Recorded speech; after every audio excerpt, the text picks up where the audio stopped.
스위스의 유명한 교육자였던 페스탈로치가 세상을 떠난 후 그의 동상을 제작해서 제막식을 하는 날이 되었습니다. 완성된 동상을 보니까 페스탈로치가 허리를 굽혀서 아이를 내려다보는 인자한 얼굴로 조각되었고, 어린아이가 페스탈로치를 올려보는 모습으로 만들어졌죠. 그런데 이것을 보고 사람들이 말했습니다. 페스탈로치는 절대 이런 모습이 아니다.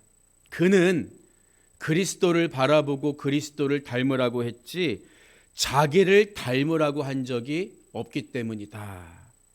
그래서 결국 논의 끝에 동상을 고칩니다.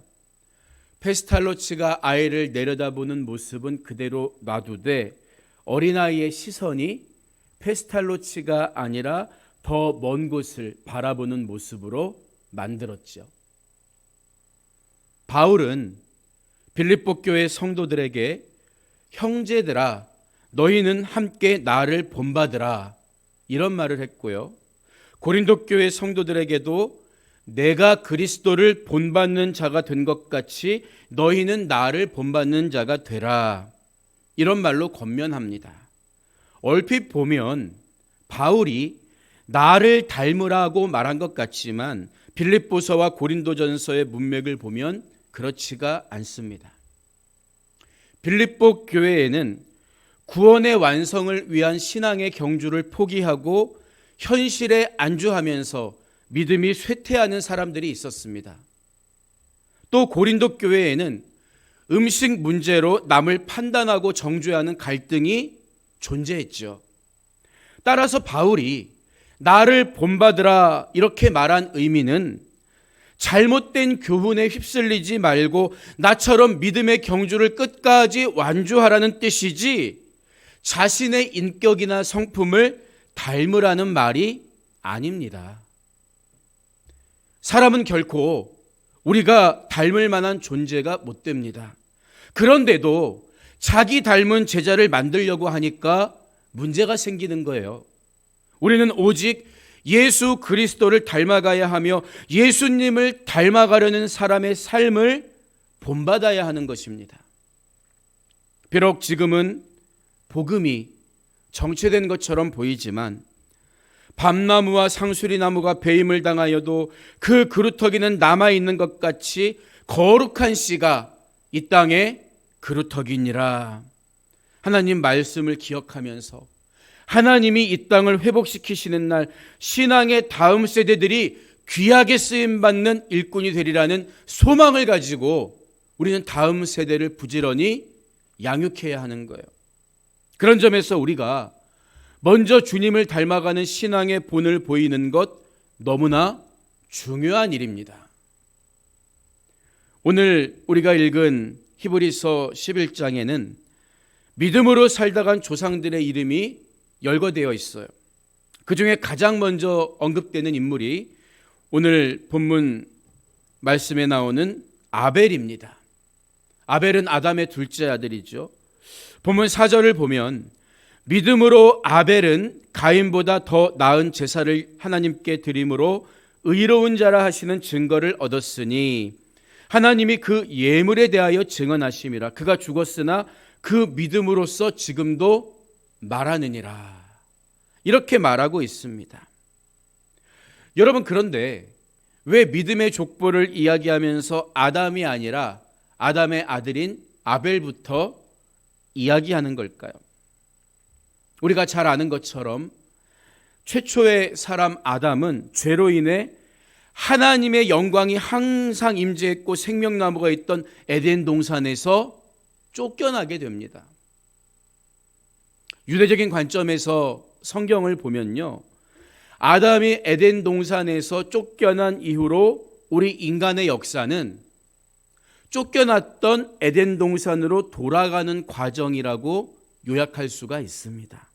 그러니까 하나님께서 모세에게 광야의 성막을 만들라고 하시고 그 성막에 쉐키나 영광으로 임재하신 이유도 하나님의 임재하심이, 하나님이 우리와 함께 하심이 가장 좋다는 것을 상징적으로 보여주기 위함이었다는 거예요.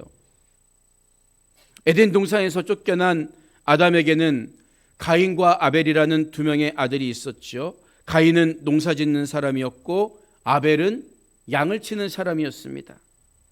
그런데 여기서 한 가지 질문을 던질 수 있어요. 하나님이 우리 인간에게 고기를 먹을 수 있도록 육식을 허락하신 것은 언제입니까? 한참 후인 노아의 홍수 이후의 일입니다.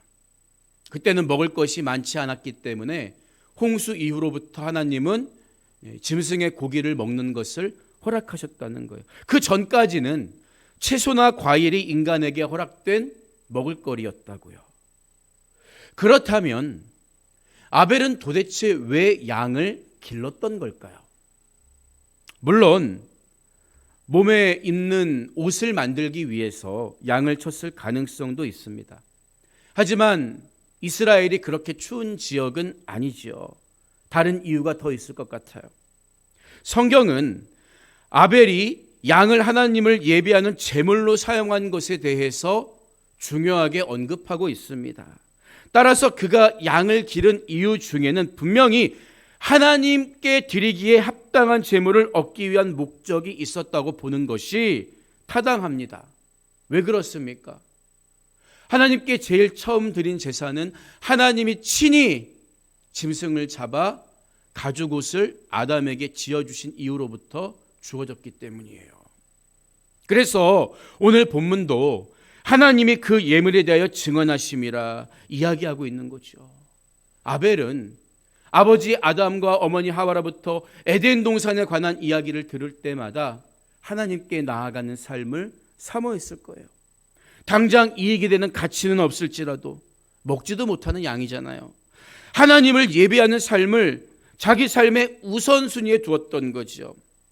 하나님의 영광이 항상 임재했던 에덴 동산을 바라보면서 살았던 사람이 아벨이라는 것을 짐작해 볼 수가 있는 거예요. 삶의 목적과 방향이 그렇게 서 있다 보니까 믿음으로 더 나은 제사를 하나님께 드릴 수가 있었던 거죠. 양을 드렸냐, 곡식을 드렸느냐, 이것은 둘째 문제입니다. 중심이 문제예요. 우리도 아벨처럼 돌아갈 본향이 있다는 것을 기억하면서 영원한 본향을 사모하는 마음으로 살아갈 때 하나님이 우리의 예배를 기뻐 받으시는 것입니다. 아벨의 뒤를 이어 언급되는 에녹은 아담의 7대 손이죠. 창세기 5장을 보면 아담으로부터 노아까지 이르는 족보가 기록되어 있는데요. 사람의 이름과 장자를 낳은 나이, 그리고 그 후에 삶과 죽었을 때의 나이 등 일정한 틀에 따라 기록되고 있습니다. 이것은 태어나지만 언젠간 죽을 수밖에 없는 인간의 운명과 함께 그 가운데에서도 중단 없이 이루어져 가고 있는 여자의 후손으로 오실 그리스도에 대한 하나님의 약속을 상기시켜주는 대목입니다. 족보란 결국 뭐예요? 예수 그리스도가 이 땅에 내려오시는 계단과도 같기 때문입니다.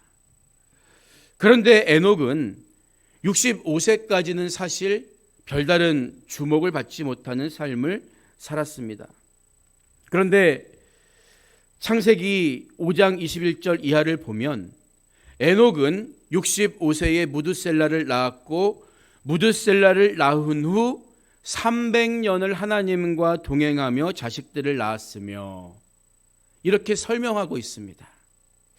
그러니까 에녹은 65세의 자식 무드셀라를 낳은 후에야 비로소 하나님과 동행하는 삶을 살기 시작했다는 거죠. 여기서 우리가 알 수 있는 사실은 무드셀라를 낳은 것이 에녹에게는 신앙의 터닝 포인트, 전환점이 되었다는 거예요.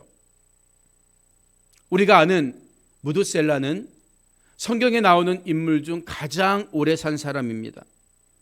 또한 무드셀라는 방주를 만든 노아의 친할아버지가 돼요. 그래서 족보에 나오는 수명을 계산해 보면요, 무드셀라가 969세 되던 해, 곧 수명을 다하고 죽던 해가 노아가 600세 되던 해였습니다. 그리고 그해 2월에 홍수가 일어났던 거죠. 하나님은 무드셀라가 죽던 해에 홍수로 세상을 심판하신 거예요.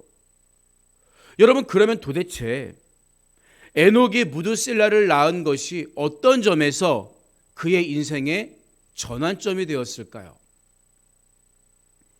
무드셀라라는 이름의 의미를 살펴볼 필요가 있는데, 무드셀라라는 이름의 뜻은 죽음이라는 뜻의 무트와 보내다라는 뜻의 살라크가 결합된 단어입니다. 따라서 무드셀라라는 이름은 죽음이 보내지다, 의역하면 하나님이 세상을 심판하시리라, 이런 뜻이 되는 거예요.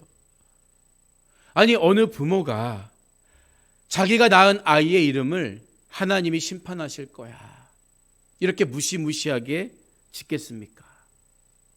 그런데 여기엔 그럴 만한 이유가 있다는 거죠.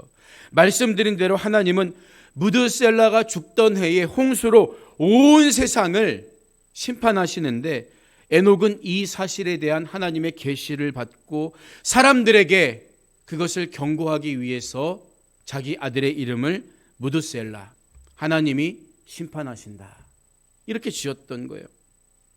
여러분, 하나님과 동행하는 삶은 에녹처럼 하나님의 말씀을 있는 그대로 믿을 때 비로소 시작되는 거예요. 에녹이 65세가 되기 전까지는 하나님을 그냥 가문 대대로 섬겨온 신으로만 이해했을지 몰라요. 하지만 무드셀라를 얻게 된 것을 계기로 하나님은 우리의 인생과 삶과 죽음, 영혼의 때를 주장하시는 분이라는 사실을 깨닫게 된 거예요.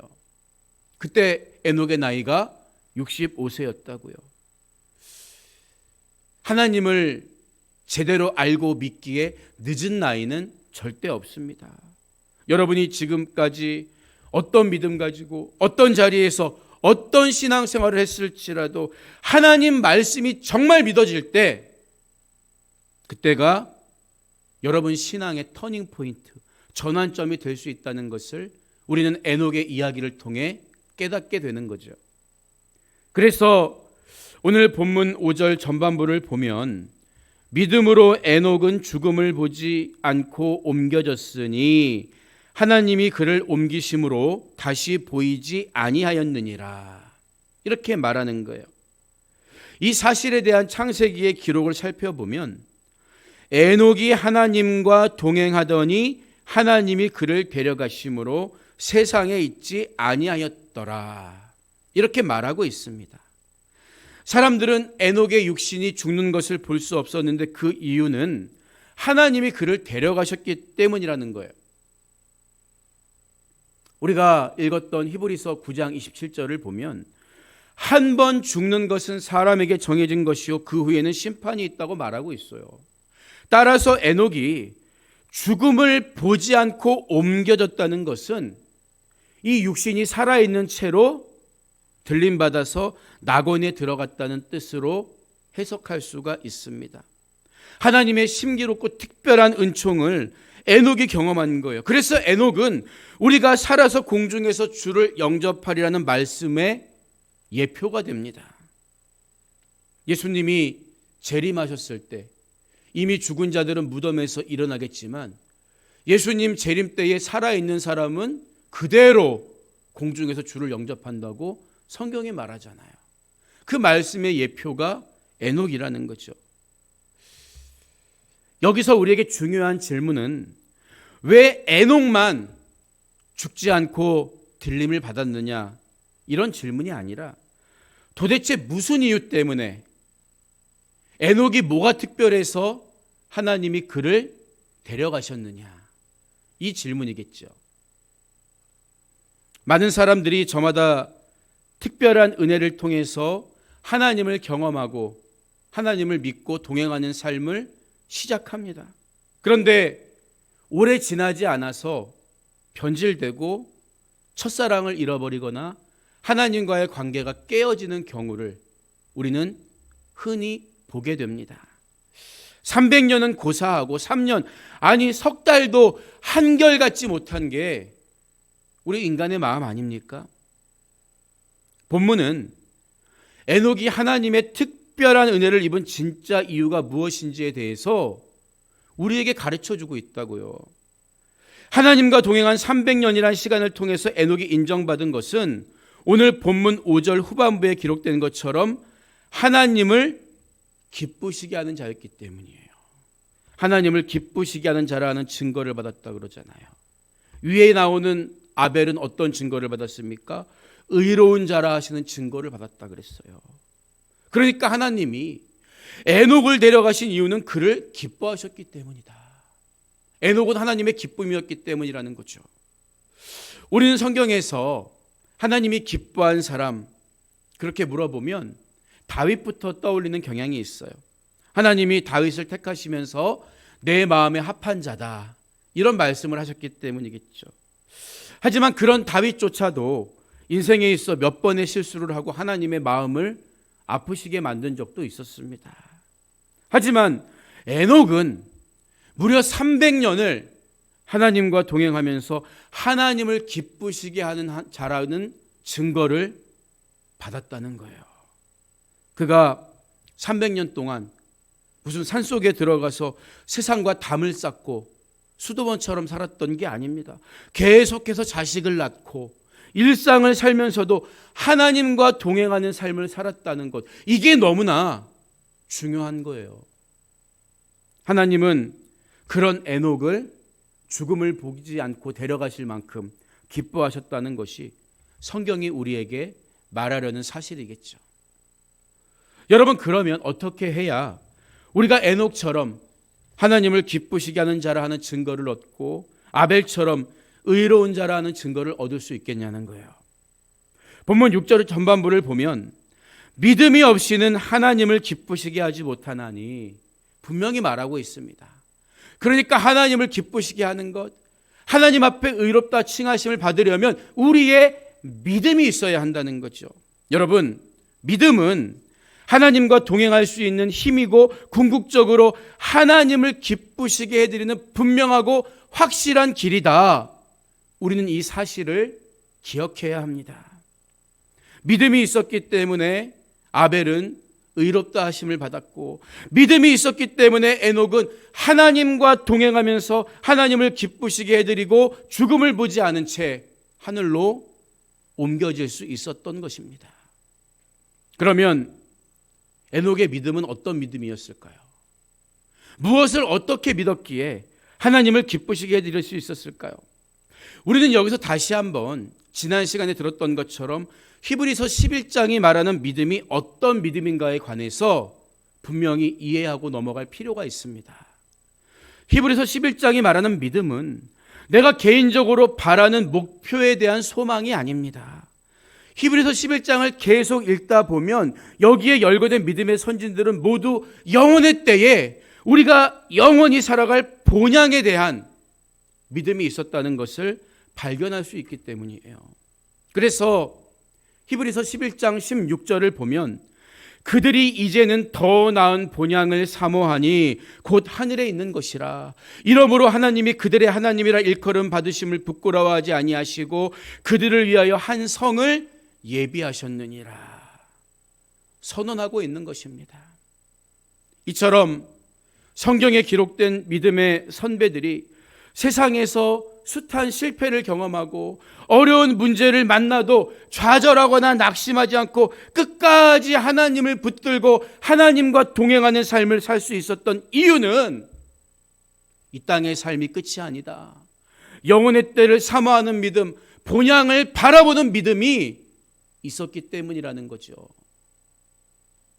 마찬가지로 우리 삶에 아무리 큰 고통과 시련이 찾아온다고 해도 절망하거나 낙심하지 말아야 할 이유가 뭡니까? 우리에게는 돌아가야 할 본향, 진짜 살아갈 곳이, 영원히 살아갈 곳이 남아있기 때문이에요. 그래서 본문 6절 후반부를 보면 하나님께 나아가는 자는 반드시 그가 계신 것과 또한 그가 자기를 찾는 자들에게 상 주시는 이심을 믿어야 할지니라. 여기서 말하는 상이 뭡니까?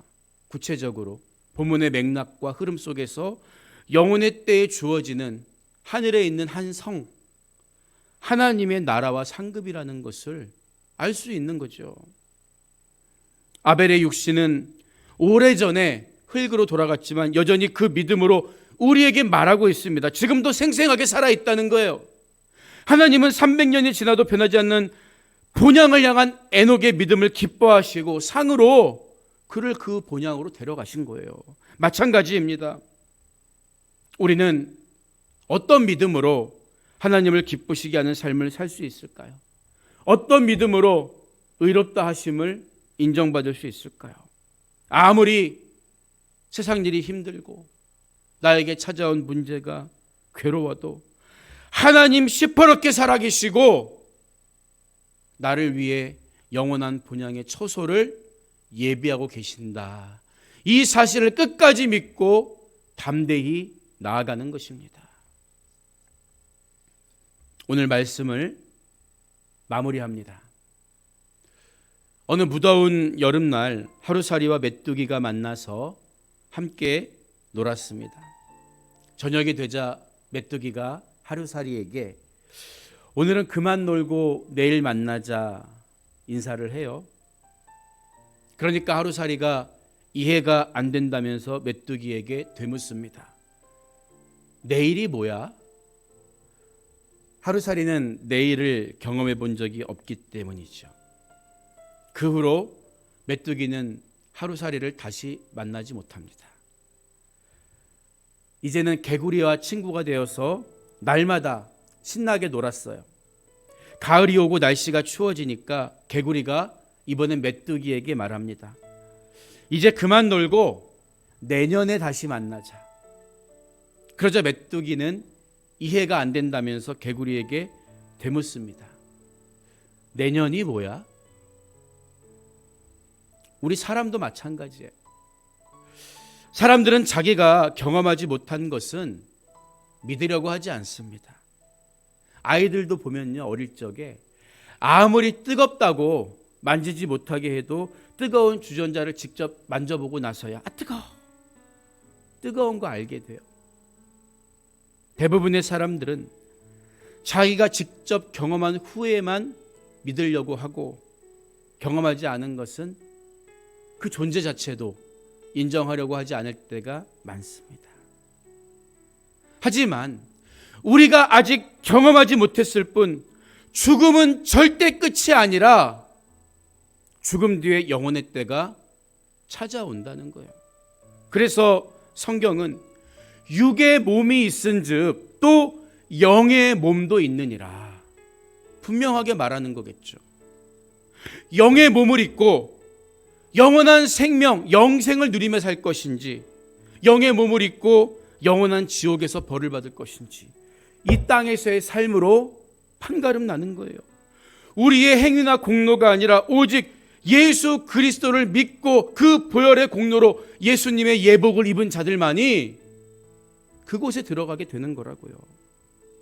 오래전 아벨과 에녹은 영원한 본향을 향한 그 믿음을 가지고 있었기 때문에 그 본향을 바라보고 사모하면서 살 수 있었던 것입니다. 누구든지 자신을 찾는 자들에게 하나님은 영생으로, 상으로 화답하신다고 오늘 성경이 약속하고 있어요. 내게 주신 영원한 천국의 믿음, 구원의 믿음을 끝까지 지키면서 아무리 이 땅의 삶이 힘들고 어려워도 영혼의 때를 위하여 살아가는 여러분 모두가 되시기를 주님의 이름으로 축원드립니다.